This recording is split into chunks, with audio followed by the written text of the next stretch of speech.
Learn India with Rahul Sharma, your friend, and this class is all about aspects of language, जिसके अंदर काफी सारी चीजें जो हम डिस्कस करने वाले हैं. So we are going to discuss complete morphology today. आप बोलते हो आज की क्लास में morphology को सारे पॉइंट जो हम लोगों को ऑन टिप होने चाहिए, and especially those who are going to give the exams or aspects of language, तो उसके कॉन्सेप्ट्स क्लियर करना हमारे लिए सीरियसली बहुत इंपॉर्टेंट है. The first thing that we guys need to understand the difference between phonetics and phonology. अच्छा, phonetics and phonology के अलावा भी काफी सारी चीजें such as morphology, syntax, syntax के कॉन्सेप्ट क्या है, प्रैग्मेटिक्स क्या होते हैं, लैंग्वेज और sentence and then the phrases, all are going to discuss in this particular class. सबसे पहले शुरुआत करते हैं फोनेटिक्स एंड फोनोलॉजी. वो दो चीजें जो आपको ऑन टिप होनी चाहिए, and honestly for the student जिनका बैकग्राउंड इंग्लिश नहीं है, फोनेटिक्स एंड फोनोलॉजी सरदर्द बन जाता है. तो इसको कैसे ऑन टिप करते हैं, let's start the class. The first thing, phonetics. I really want you guys to make this on your paper so that you can get each and everything on your tips. First, phonetics. So what does mean by phonetics? Phonetics को हम बोलते हैं speech sound. Phonetics means speech sound.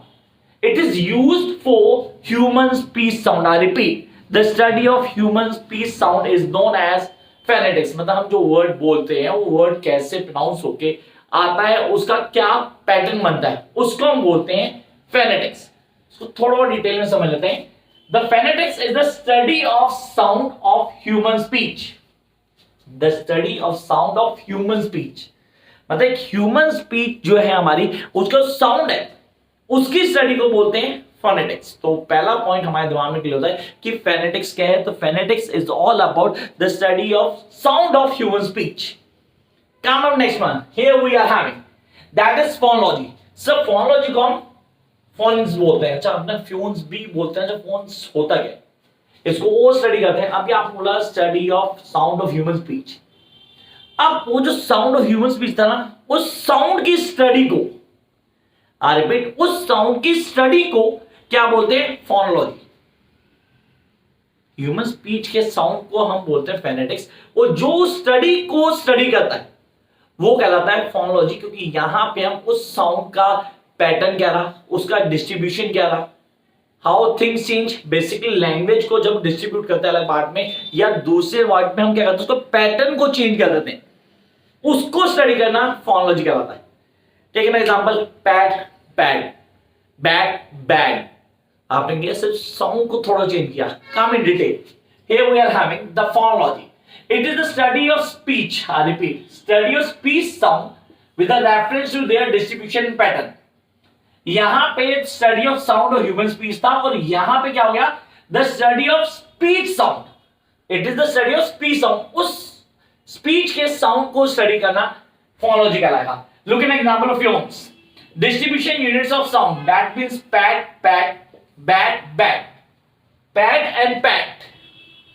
सिर्फ pattern change हुआ, हमने distribution change कर दिया.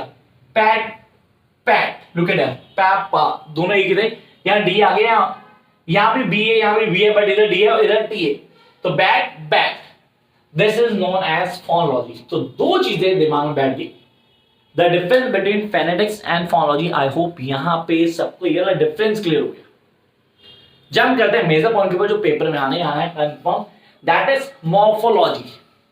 What is morphology? Morphology अगर हम बोलें तो this is known as a word. Word formation को बोलते हैं morphology. How the words are being formed. Words कैसे बनते हैं, words का बनने का तरीका क्या होता है, उनको कैसे स्ट्रक्चर्ड किया जाता है, इस पूरे कॉन्सेप्ट को morphology कहते हैं. आप बोलते हो सर डेरिवेशनल morphology अलग होती है, इन्फेक्शनल morphology अलग होती है. इसको हम स्टडी करेंगे. डिटेल वीडियो मैंने ऑलरेडी डाली हुई है. तो जो बच्चे पहली बार चैनल पे आए, do subscribe the channel immediately so that you can access all the videos. तो आपको बहुत इजीली ग्रैब हो जाएगा कि मॉर्फोलॉजी क्या है. Morphology is all about how the words are being form. Words कैसे बनते हैं. आपने बोला सर कपलिंग बाय कपलिंग भी वर्ड बनते हैं, इसमें ब्लेंडिंग, कपलिंग, प्रीफिक्स, सफिक्स सब ऐड कर दो. कॉम्प्लेक्स वर्ड चीजों को ऐड ऑन करना, ये सारा प्रोसीजर पार्ट है मॉर्फोलॉजी का. So first phonetics, number 2 phonology, step by step चलेंगे. Third is morphology. फिर हम आते हैं syntax पे. So what does mean by the syntax? आपने कहा वर्ड को फॉर्म करने के बाद जब phrases और sentences बनते हैं, उन वर्ड्स को जब कंबाइन करते हैं तो कंबाइन करने के बाद क्या करते हैं, हमारे पास या तो फ्रेज बनता है या सेंटेंस बनता है. A group of words that makes a sense is a phrase. A group of words that make a complete sense is a sentence. तो जब वर्ड्स को जोड़ देते हैं तो हमारे पास या तो फ्रेज बनता है या क्या बनता है, सेंटेंस बनता है. और इस फ्रेज और सेंटेंस के बनने को सिंटैक्स बोलते हैं. तो बहुत अच्छे से क्लियर कर लेते हैं. Now while making the words come all together we can form a phrase और अ सेंटेंस. द स्ट्रक्चर और the pattern of whole this process is known as syntax. ये कहलाता है सिंटैक्स. तो जब सिंटैक्स को समझना है, सिंटैक्स वो क्राइटेरिया या वो अरेंजमेंट ऑफ वर्ड्स जिसके अंदर हम किसी फ्रेज या सेंटेंस को क्रिएट करते हैं, कहलाता है. आई होप यहां पे हमारा कॉन्सेप्ट ऑफ सिंटैक्स क्लियर हुआ. Phonetics, phonology, morphology, syntax. Now time to discuss semantics. अब कई सारे स्टूडेंट मेरे पास आते हैं, अपने डाउट्स लेके आते हैं और बोलते हैं सर ये सिमेंटिक्स क्लियर नहीं हो रहा. What does mean by semantics? जो लिटरल मीनिंग होता है ना बच्चा किसी भी सेंटेंस या फ्रेज का. अब हम बोलते हैं sir this two different meaning, literal meaning और लिटरल मीनिंग. एक लिटरल मीनिंग और एक लेटर मीनिंग दोनों अलग कैसे होते हैं इनको भी बताऊंगा मैं अभी. तो यहां पहले क्लियर करते हैं, सिमेंटिक्स रेफर करता है the literal meaning of a phrase और सेंटेंस. उसका मीनिंग क्या आता है कहां पे. आपने कभी चेक किया हो या ऑब्जर्व किया हो, इफ योर टीचर अब बच्चों को पढ़ा भी रहोगे तो एक छोटी सी दिमाग में आती है. जब हमें किसी पर्टिकुलर वर्ड का मीनिंग पूछा जाता है तो हम यूजली क्या करते हैं, हम उस स्टेटमेंट को पढ़ते हैं कि उस स्टेटमेंट क्यों यूज है, कि उस स्टेटमेंट के हिसाब से उस वर्ड का मीनिंग बदल जाता है, वेरी करता है. That is the literal meaning. तो उस फ्रेज या उस सेंटेंस का जो लिटरल मीनिंग होता है, उस लिटरल मीनिंग को हम सेमेंटिक बोलते हैं. तो when you are talking about English language तो आपके लिए सबसे इंपॉर्टेंट है आप उस लैंग्वेज को कैसे यूज करोगे, how you use that particular language. उस लैंग्वेज को यूज करते कौन कौन से नॉर्म्स आपके दिमाग में होने चाहिए जो बहुत इजीली क्लियर कर लेते हैं, and then try to make others understand the meaning of that particular phrase और sentence is known as semantics.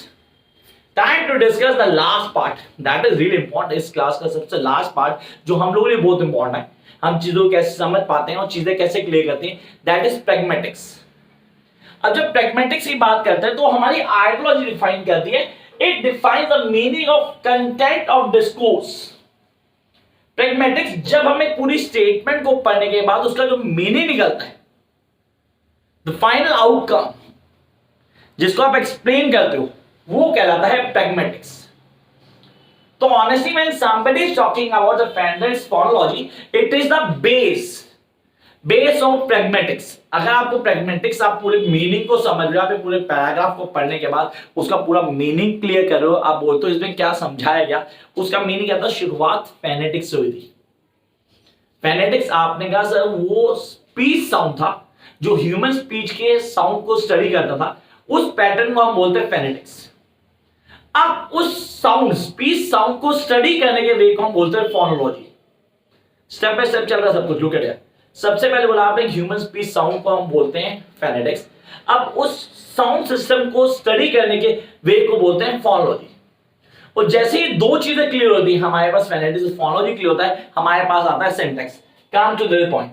आपने कहा सर दोनों को जोड़ के हमारे पास आ गई मॉर्फोलॉजी, वर्ड फॉर्मेशन की गई, वर्ड को फॉर्म कर दिया हमने, and we get the basic term कि यार ये वर्ड फॉर्म हो गया. अब इस वर्ड की फॉर्मेशन के बाद हम इसको आइडलाइज करेंगे विद द फॉर्म जिसको हम बोलते हैं सिंटैक्स. सिंटैक्स मतलब आपने वर्ड से फ्रेजेस बना दिए, फ्रेजेस एंड सेंटेंस क्रिएट कर दी. अब आप जंप करते हो मेजर पॉइंट जो that is semantics. Semantics sir उन वर्ड्स या फ्रेजेस या सेंटेंसेस का जो लिटरल मीनिंग होता है, the literal meaning of that phrase और sentence is known as semantics. चलो सर ये फेज हमारा क्लियर था. And then come to the last point. वो फ्रेजेस समझ गए, वो सेंटेंसेस समझ गए, उनका मीनिंग समझ गए, उनका लिटरल मीनिंग भी हमने क्लियर कर लिया. Now it's time to discuss the combined meaning.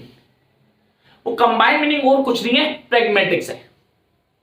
तो when you study the basics of English language, especially in terms of aspects of language, या बोलते हो सर हमें कॉन्सेप्ट को क्लियर करना है, बेसिक इंग्लिश को क्लियर करना है, तो भी हमें चीजें ऑन टिप होनी चाहिए. कि जब ये चीजें ऑन टिप होंगी तो बड़े आराम से चीजों को आइडलाइज करके समझ सकते हैं। तो this is the first thing that you guys need to clear.